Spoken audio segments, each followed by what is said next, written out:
All right, it is time for April birthday shoutouts, and I purposely saved them for this episode because this episode releases in the main feed on April 18th, which happens to be my birthday. So, for all my fellow April Aries babies, I say Aries as though I'm a horoscope person. I actually don't know what that means, but we are all in the same boat for whatever that does mean. So I want to say happy birthday to Allie, Annie, Bill, Kara, Carol, Chelsea, Denise, Eileen, Elizabeth, Jessica M, Jessica O, Cody, Kristen, Lark, Laura, Leslie, Lisa Marie, Maria, Melanie, Nikki, Quinn, Sarah, Susie, Tamara, Tiffany, and Zoe.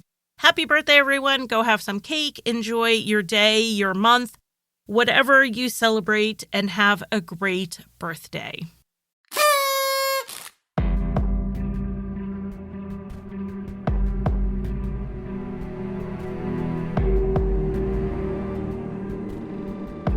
In 2009, a young woman went out to celebrate Mardi Gras with her friends.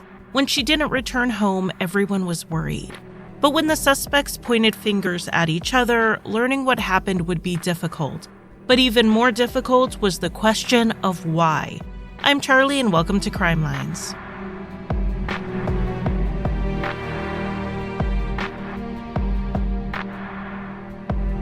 Welcome to Crime Lines. Today's case was suggested by Jessica, so thank you for sending it in. I then had my Patreon supporters choose cases off of a list, and this is one of the ones they picked. As an added perk on Patreon, I have added occasional live streams where we discuss cases that I've covered and plan some episodes. So thank you to my patrons for also helping me narrow down my very long list. And as way of another announcement, I will be bringing public live streams back to my YouTube channel. Those of you who watch on Facebook will still be able to see it there, but I do recommend going out to the Crime Lines YouTube channel and subscribing there. The reason I stopped doing them and stopped doing video content was that I wanted to put more effort into the podcast. And to bring back the live streams, I will be having rotating guest hosts who will also be bringing cases to us that you've not heard before. So I won't have to do all of it by myself. And so that's going to be a very big help, and it'll get you to meet some new podcasters you may not have heard before. I'm going to apologize for my voice. I thought I sounded fine. I have a little bit of a head cold, but now that I'm recording, I can hear it, so I'm assuming you can too. So I do apologize for that. Let's get into this week's case, starting with Christy Lynn Espinosa. Christy was born and raised in Austin, Texas. She had a big and vivacious personality. In school, she was voted class clown, and a former teacher said that there are some students that a teacher just doesn't forget, and Christy was one of those. She loved music and dance and was on the high school dance team. After Christy graduated high school, she did take some time off, and she worked as a server at a local restaurant. She was saving some money, enjoying the freedom of being an adult, while she tried to figure out what she wanted to do next. Her plan was to enroll at a local college in the fall of 2009 to continue her education and find a career path. In February 2009, Christy was dating a man named Mike Stackable, someone she had actually first met in elementary school. They recently reconnected as adults and just hit it off.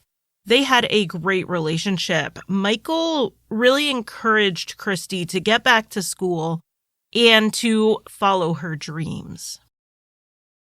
On Tuesday, February 24th, 2009, 21-year-old Christy went out with friends to celebrate Mardi Gras. Though not on the scale as somewhere like New Orleans, Austin, Texas does have a vibrant Mardi Gras season, and it's particularly active on the night of Mardi Gras. Mike worked as a bouncer at the Ivy Lounge, so he was working that night. Being Mardi Gras, it was super busy at all the bars and nightclubs. This wasn't a usual Tuesday night. Christy was at the Ivy Club with her best friend Carly, hanging out with Mike whenever he had a break. Around 12:30 a.m., Christy was asked to leave the club because she had too much to drink. Texas has a law called the Dram Shop Act, and a dram shop is just an old-timey way to refer to any business or establishment that serves alcoholic beverages. Under Texas's Dram Shop Act, bars and restaurants cannot knowingly overserve a customer. So if they see someone who they think looks overly intoxicated, they cannot serve them any more alcohol. They don't have to ask them to leave, but most will, especially on a busy night when it's hard to monitor everyone. This law is serious for a bar because if something happens to that person due to being overly intoxicated, they can be held liable. So even having your boyfriend working as the bouncer isn't going to get you around this law. Mike was concerned when Christy was ejected from the bar and even considered walking off the job to keep Christy from being out wandering by herself. But she assured him that she was fine, and she and another woman sat out on the patio talking with each other and chatting with whoever came by. After about 45 minutes, Christy told Mike she was going to leave and walk around.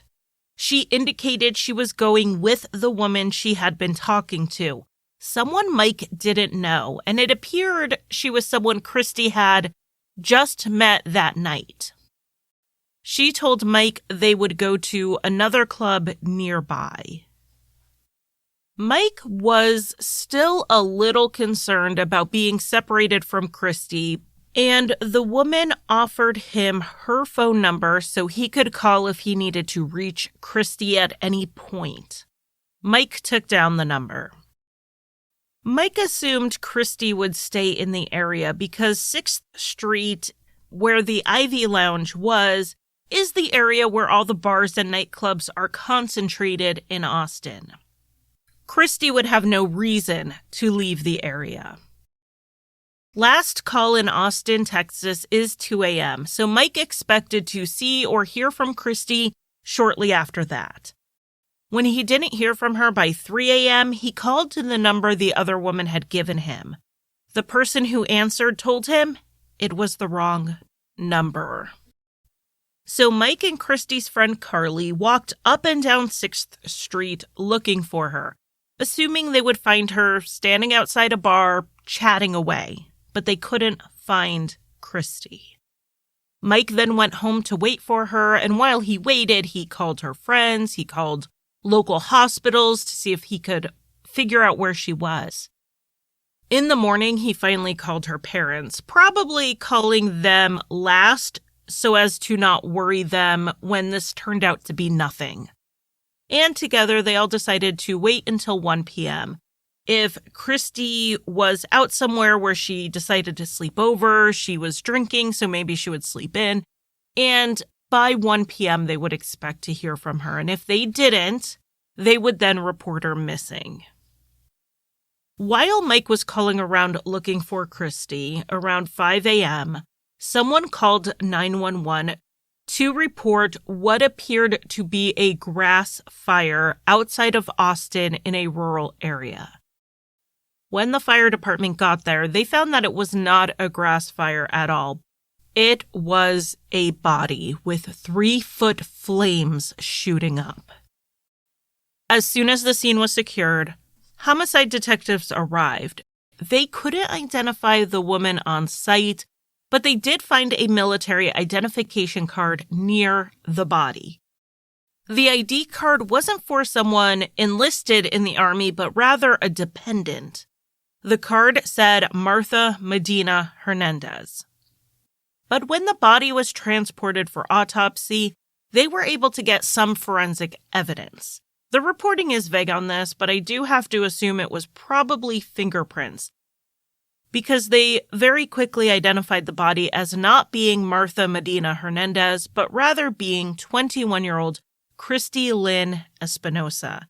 And the reason I say it was probably fingerprints is that Christy did have a minor arrest in her past, and they would have had her fingerprints on file. So they have forensic evidence saying that this is Christy Lynn Espinosa, but they had that identification card at the scene that made them think this was possibly Martha Hernandez. So that card not matching the body meant that Martha went from potential victim to potential witness or even suspect very quickly. The investigators tried to track down Martha, but she didn't answer any of their calls. They then reached out to her husband, Kenneth Hernandez, later on that same day that Christy's body was found. Kenneth told them that he had been out on 6th Street drinking the night before, but not for very long before he went to his sister's house and spent the bulk of the evening there. He said he hadn't seen his wife, Martha, on that night or any other night for about a month. The two were separated and they were in the process of getting a divorce. The detective showed Kenneth a picture of Christy to see if he recognized her, and he said that she did look familiar, but that didn't mean he had met her. He mentioned that she actually looked an awful lot like his estranged wife, Martha. That may be why he sort of recognized her. Before ending the interview with Kenneth, the police asked him to contact them if Martha called him or if he saw her. They really needed to talk to her as soon as possible. Kenneth assured them that he would.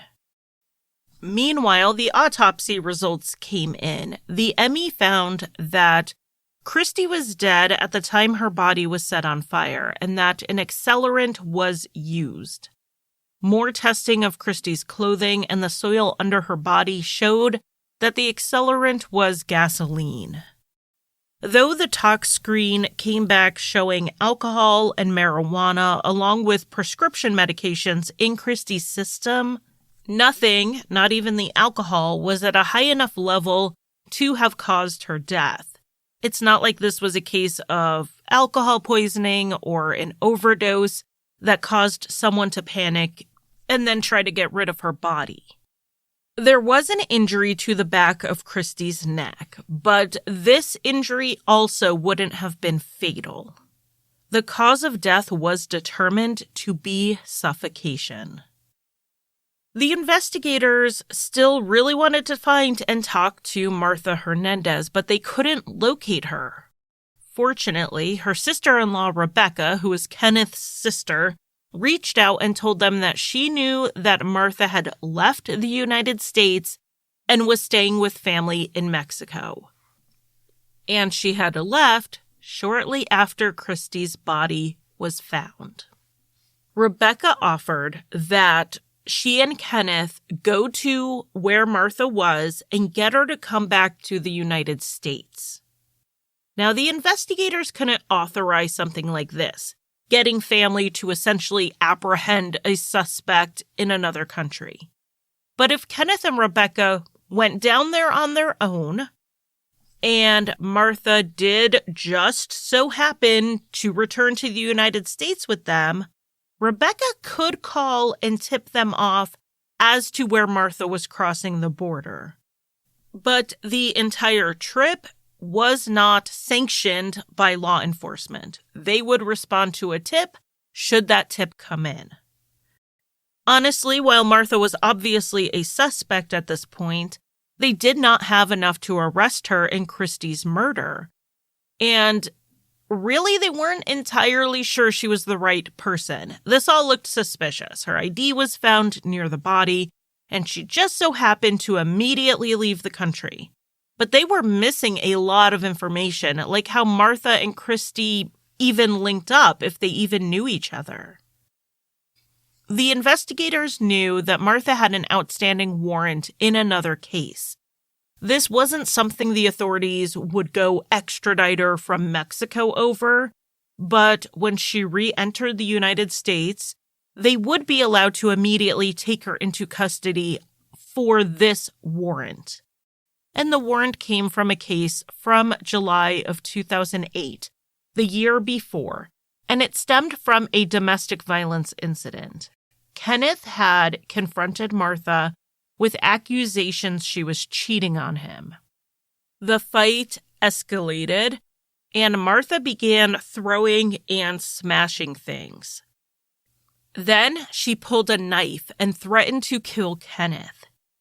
He managed to get the knife off of her, and he put it up in a high area where she wouldn't be able to reach it as he tried to de-escalate the situation. And then Martha grabbed a pair of scissors and made the same threats as before. Kenneth ran out of the apartment and called the police from a neighbor's phone. Martha was arrested and charged with aggravated assault with a deadly weapon. She bailed out, and a hearing was scheduled for October 2008, and she didn't show up for it. The warrant was then issued for failure to appear. Like I said, this is not enough to extradite her from another country, but it was enough to hold her once she was back in Texas. And on March 6th, 2009, Kenneth called the police to tell them that he had made contact with Martha, and he too confirmed she was in Mexico. He said he was going down there with his sister Rebecca, and when he came back, he would have Martha with him.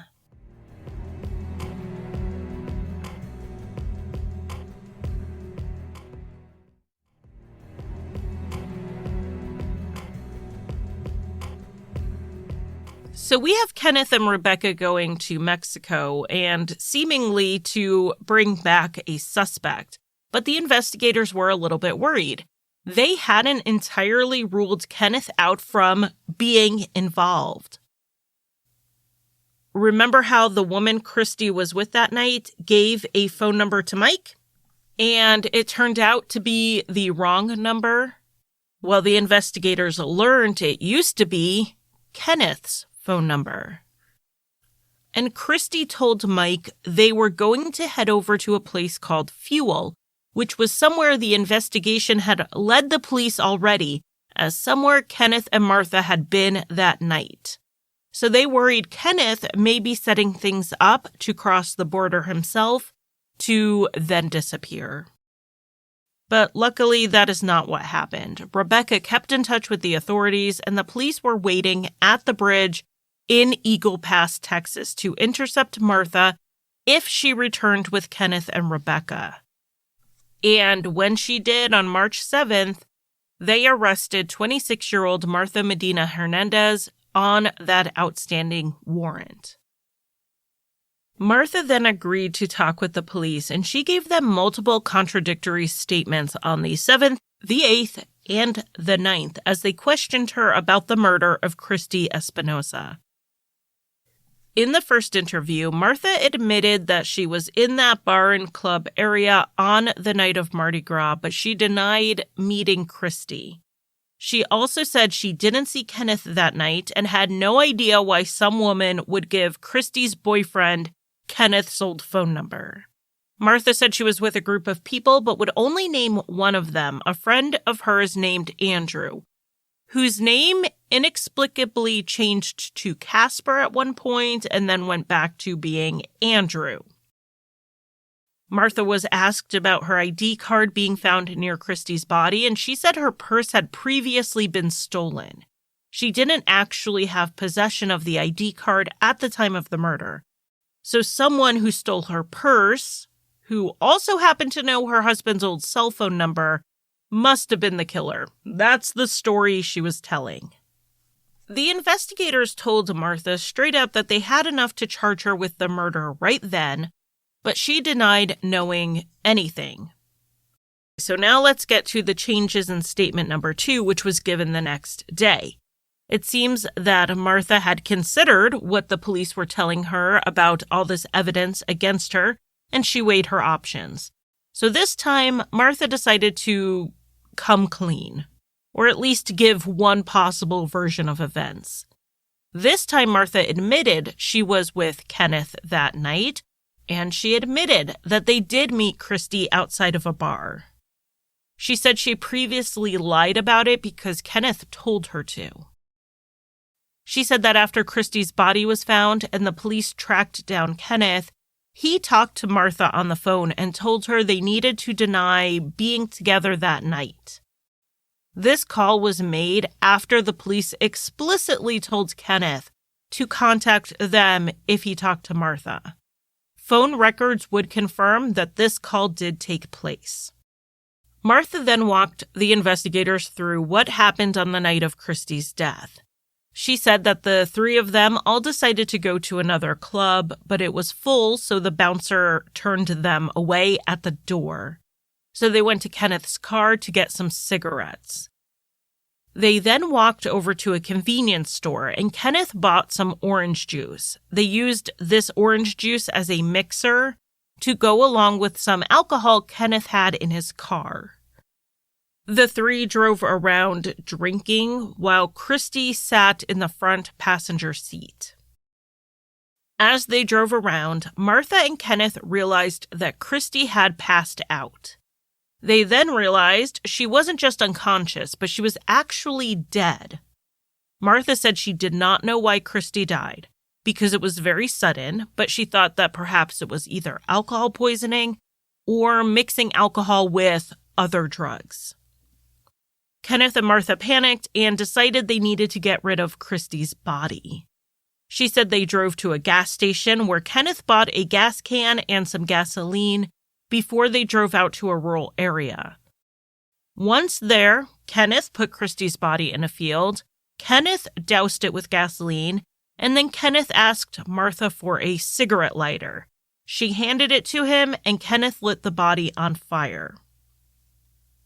So yes, Martha was there when Christy died, and yes, she was there when Christy's body was set on fire, but she had no involvement in causing Christy's death, and her only participation in disposing of the body was handing Kenneth a lighter.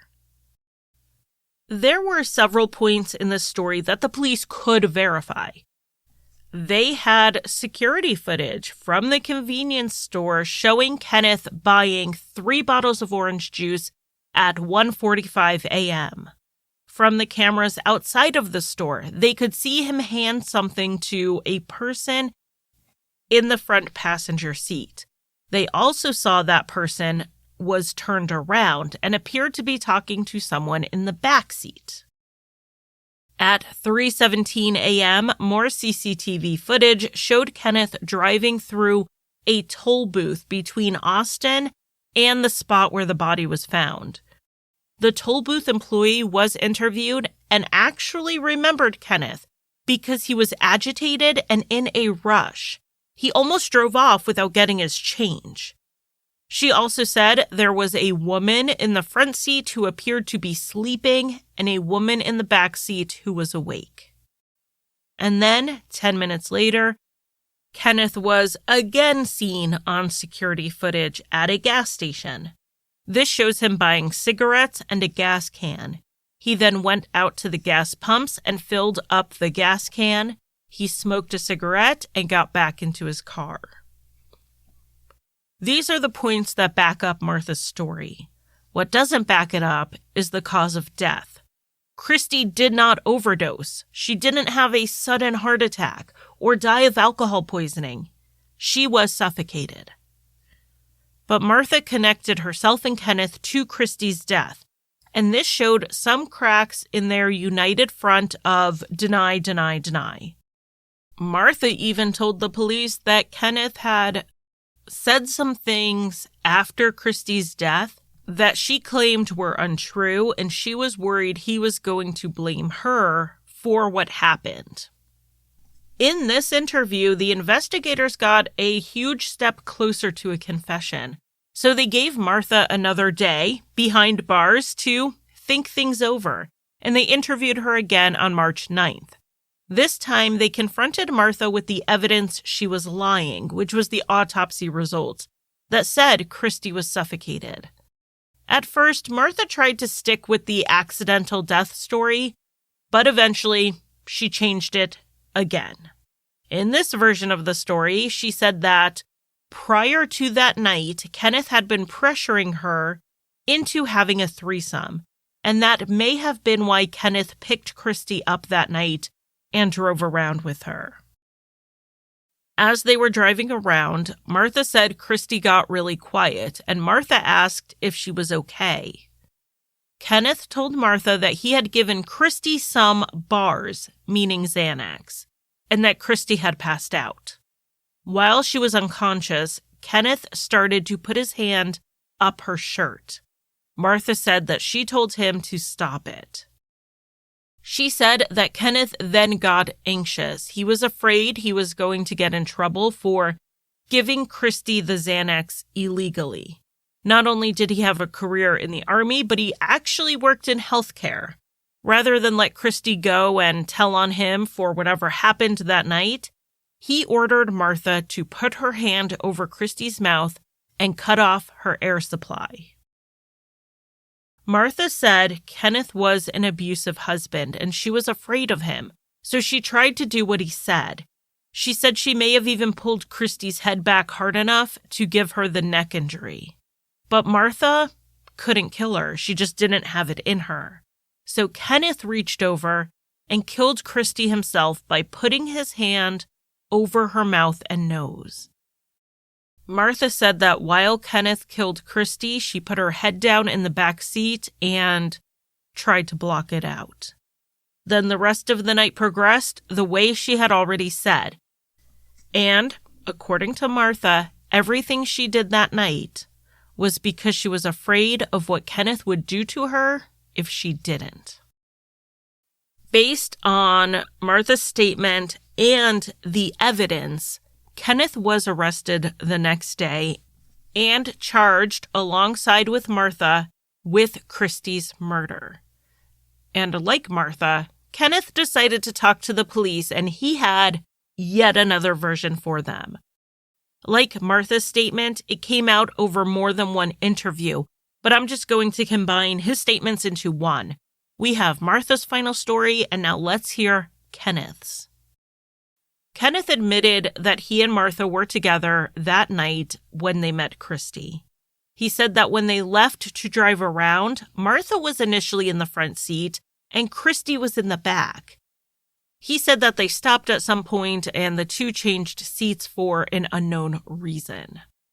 Kenneth said that after they switched spots, as he was driving around, he saw Martha reach in front of Christy and try to attack her. Startled by this, Kenneth told her to stop what she was doing, and Martha refused. Kenneth said that Martha wrapped her arm around Christy's head and tried to punch her with the other fist. Then she grabbed some plastic cling wrap that they had in the car. According to Kenneth, it was there because Martha had a new tattoo, and she used the saran wrap during the healing process. Martha unwrapped a large amount of the plastic and used it to suffocate Christy from behind. Though Christy was drunk, she was not unconscious, like Martha said, and she started fighting back. So Martha then grabbed the shoulder strap of Christy's seatbelt from the back seat and pulled it back to keep Christy in place until she stopped moving. Kenneth claimed he told Martha to stop repeatedly and asked her what she was doing. Martha told him to shut up and drive, and so that's what Kenneth did. He said he didn't touch Christy at all that night and admitted that even though he didn't kill Christy, he also didn't stop the car to then stop Martha from doing so. After Christy was dead, Kenneth said he bought the gas on Martha's orders. He said he looked at the security camera while at the gas station and mouthed the words, "Help me." Now, the police did pull the CCTV footage of that purchase to confirm it happened, but they never saw Kenneth look directly at the camera or mouth any words. When he was confronted with that, Kenneth still insisted he did it, but then he couldn't explain why he didn't actually ask the clerk for help. Martha was not in the store with him. She waited in the car.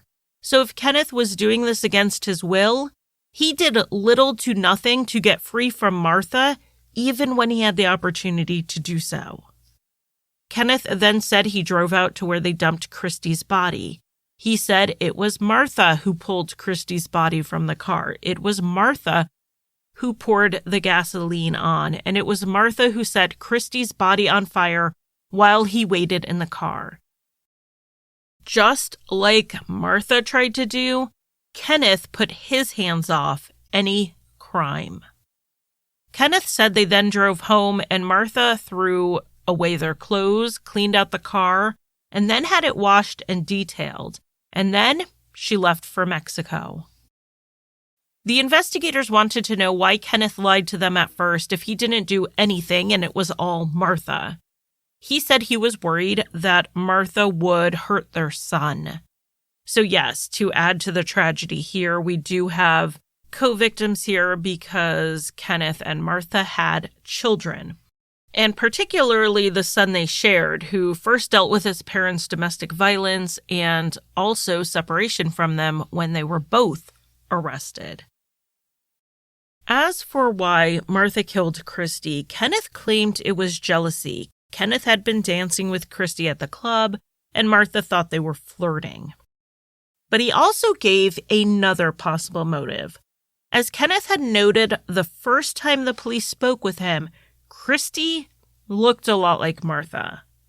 Months before that night, Martha had told Kenneth she was worried about her aggravated assault case and that it would end in her deportation to her native Mexico. She had children in the United States, and that separation added to the fear of being deported. She mentioned that if she could find someone who looked enough like her, she would kill the woman and assume her identity. It sounds like this wasn't a comment that was just made in passing, but something that had been repeated, though Kenneth didn't take it entirely seriously. Kenneth told the police that Martha hadn't said that's why she killed Christy, but after he found out she left her military-dependent identification near the body after setting it on fire, he then assumed that might have something to do with it. And it does sound like the police believed Kenneth that Christy was likely killed so Martha could assume her identity. But they absolutely did not believe Kenneth that he was innocent in this. So both Kenneth and Martha were going to face these murder charges. Prior to her trial, Martha tried to get her recorded statements tossed out. She claimed they were involuntary because the police used psychological tactics to coerce her into speaking with them. They mentioned Martha was going to be separated from her children, and according to her, they promised leniency if she cooperated, and used threats of what would happen to her if she didn't. But Texas law does allow the police to use psychological tactics like that, and they're even allowed to say that a suspect should be honest if they wanted to have a chance at leniency. That's not the same thing as promising there would be leniency. So the statements were ruled voluntary and admissible under the law. So Martha's statements were in at her trial and Kenneth's were in for his trial. The statements included 4 versions of what happened. 1, Christy died accidentally and they disposed of the body. 2, Martha was jealous and killed Christy. 3, Martha wanted to steal Christy's identity and killed her. And 4, Kenneth drugged and assaulted Christy while she was unconscious and then killed her so he wouldn't get into trouble. Martha was going to argue that Kenneth did it and that she was the abused and manipulated spouse. Kenneth was going to argue that Martha did it and he was the abused and manipulated spouse. The state was going to argue in both of their trials that it doesn't matter which one killed Christy because they were both guilty under something Texas calls the law of parties, which is very similar to what is called felony murder elsewhere. The law states that a person can be criminally responsible for the actions of another in certain circumstances, even if they had no intent to commit the crime themselves. Just being there when the crime is committed is not enough. Otherwise, we could charge bystanders all the time. There are certain things that have to be in place for the law of parties to come into play. We usually see this happen in the case of robberies. An example of this is Jeffrey Lee Wood. In 1996, he waited in the car while his friend went inside a convenience store and attempted to rob it. The friend shot and killed the clerk. After hearing the gunshot, Jeffrey Lee Wood went inside. He removed the surveillance tape, which he later destroyed, and his friend robbed the store. He was convicted and sent to death row for the murder of the clerk based on the law of parties, even though he wasn't even in the store when the shot was fired. Another famous law of parties case is the Texas 7. Basically, 7 inmates escaped from prison. They committed a robbery that led to the murder of a police officer. Patrick Murphy, one of the 7, was the getaway driver. He was still sent to death row for the murder of the officer, even though, like Jeffrey Lee Wood, he wasn't even in the room when it happened. So Martha and Kenneth could point the finger at each other all they wanted, but they were going to have to come up with a really good reason why they should not be found guilty, and I wasn't the one who did it wouldn't be enough due to the law of parties. They were both there, both driving around with Christy, and they both participated in the cover-up. As a side note, I'm personally curious about any behind-the-scenes talking of plea deals from either side in exchange for testifying. Would they have given Martha the chance to plead on a lesser charge or face a lighter sentence? Would they have offered it to Kenneth? Or did they think their cases against both were strong enough to prove they were both guilty, and there was never any consideration of giving a plea deal to anyone? Just from a legal strategy standpoint, I'd be interested in knowing the behind the scenes on that. So if you just so happen to be the prosecutor from this case and just so happen to be listening, let me know. So Martha's trial went first. In their opening statement, the prosecution said that with each statement Martha made, she put herself closer and closer to the murder until she finally admitted she tried to help Kenneth kill Christy. In the end, Martha changed her story so many times that the truth may never be known, but what she confessed to amounted to murder. In the defense opening statement, Martha's attorney assured the jury that they would learn that Kenneth was a controlling man who first tricked Christy into getting into the car with them and then tried to coerce Martha into killing her and ultimately attempted to manipulate Martha into taking the fall so he could save himself. The medical examiner did provide testimony about how Christy died and about the bruise on the back of her neck.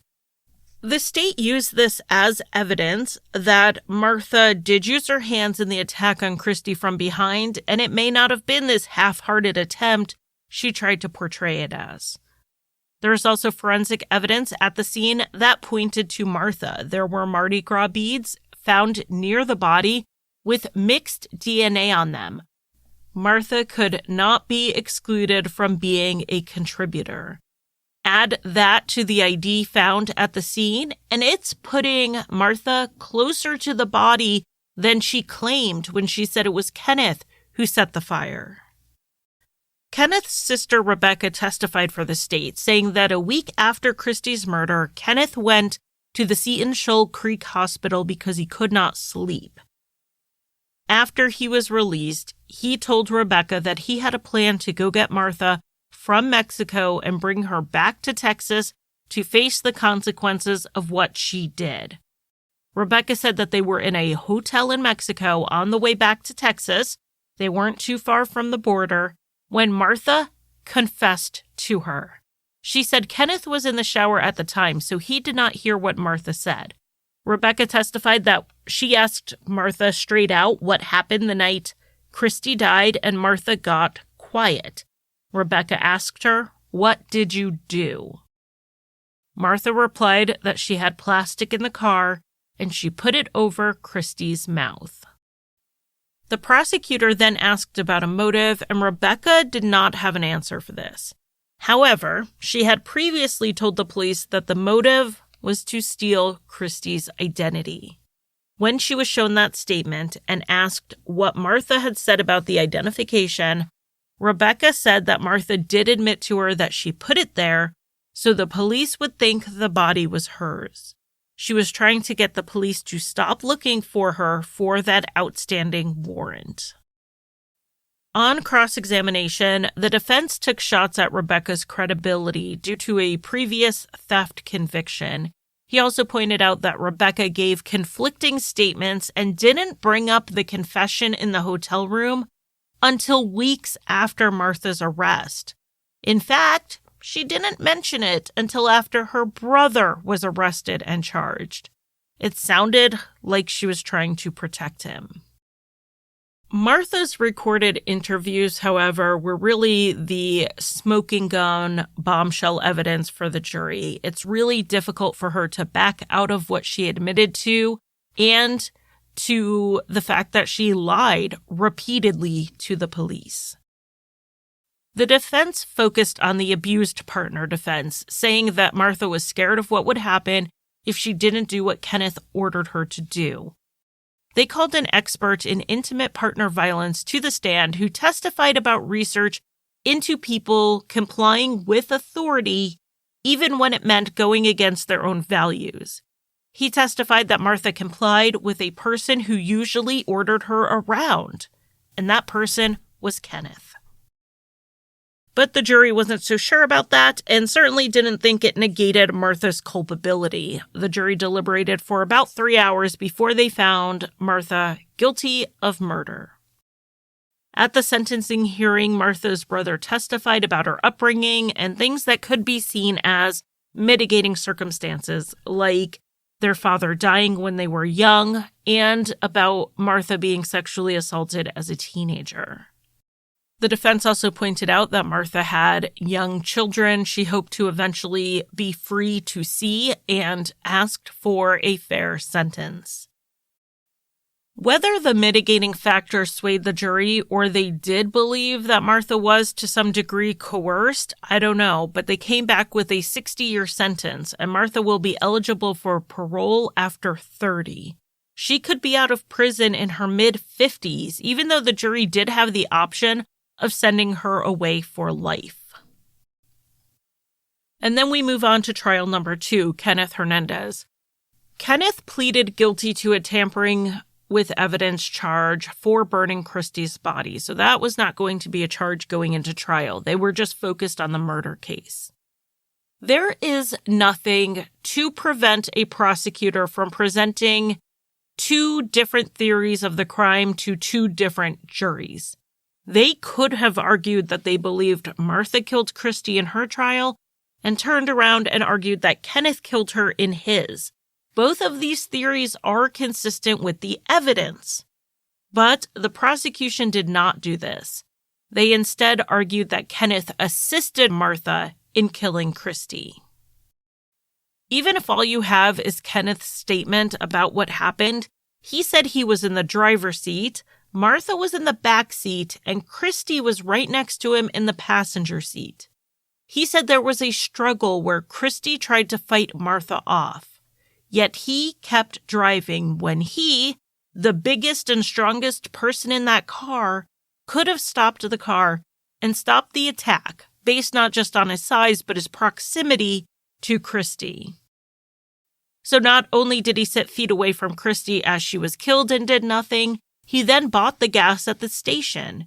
He was away from Martha, and in spite of what he claimed about mouthing, "Help me," to the cameras, there was no evidence he tried to change the course of the night. He then drove to where they lit the body on fire. After that, Kenneth didn't call the police when he was again away from Martha. And when he was interviewed by the police, he still didn't turn her in. He lied about it and then called Martha to let her know the police were coming around asking questions, which gave her a heads up and the chance to run. It made more sense that Kenneth didn't do anything in the situation and in fact helped Martha because he was in on it. And even if we do accept Kenneth's statement as 100% true, what happened? His actions and inactions aided Martha, and that meant he was just as guilty as if he killed Christy himself. His defense was basically that what Kenneth did or did not do did not add up to murder.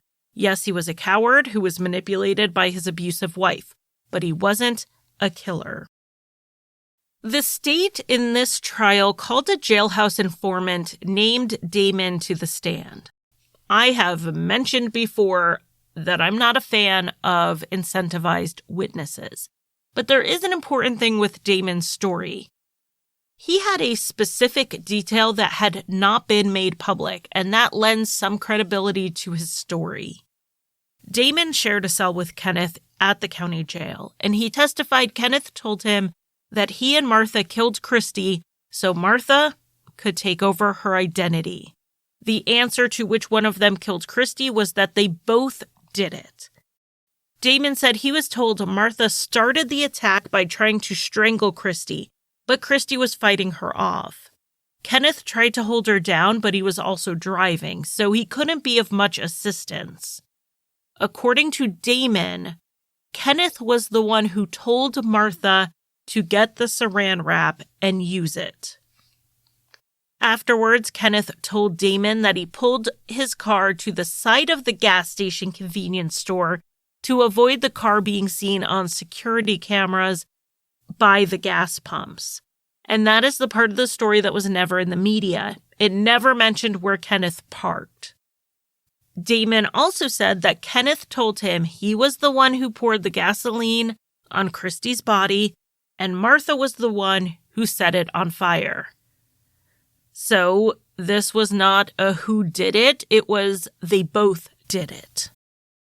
Kenneth then said he started cleaning up, which was the opposite of what he told the police when he said it was Martha who did the cleanup. Damon testified that Kenneth cursed about Martha and blamed her for getting them caught. He thought she should have taken the fall for both of them. And the jury took very little time in finding Kenneth guilty of murder, and then they gave him a life sentence. I couldn't help but think about the two juries finding both of them guilty of the same crime. One jury gave a sentence of 60 years, and the other, a life sentence.